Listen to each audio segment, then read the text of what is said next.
Somali জলদস্যুদের কবল থেকে মুক্ত জাহাজ এমভি আবদুল্লাহ আজ রাতের মধ্যে কক্সবাজারের কুতুবদিয়ায় নোঙর করতে পারে। জাহাজে থাকা নাবিক জানিয়েছেন, কক্সবাজারের কুতুবদিয়ায় কিছু পণ্য খালাস করে জাহাজটি চট্টগ্রাম ফিরবে সামনের বৃহস্পতিবার সকালে।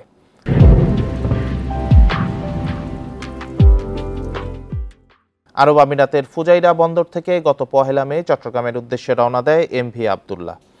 বিরামহীন 12 দিন চলার পর রোববার জাহাজটি বঙ্গোপসাগরের ইন্ডিয়ান জলসীমা অতিক্রম করছিল। জিম্মি দশা থেকে মুক্ত 23 নাবিককে নিয়ে রোববার দুপুরে এমভি আবদুল্লাহ বাংলাদেশি জলসীমা থেকে 200 নটিক্যাল মাইল দূরে ছিল বলে জানান জাহাজে থাকা ক্যাপ্টেন। জাহাজের অবস্থান নির্ণয়কারী সংস্থা মেরিন ট্রাফিক বলছে, জাহাজটির গতি 10.5 নটিক্যাল মাইল।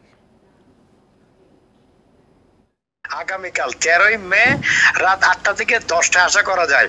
ডিপেন্ড করা যায় এখানে জোয়ার ভাটার উপর আর কি। ভাটা বেশি পেলে দেরি হবে। 13 যাবো তো 14-15 তারিখ বিকালে অথবা 16 তারিখ সকালবেলায় আলফাতে আসবো। আলফা অ্যাঙ্করে যেটা ইনার অ্যাঙ্করেজ।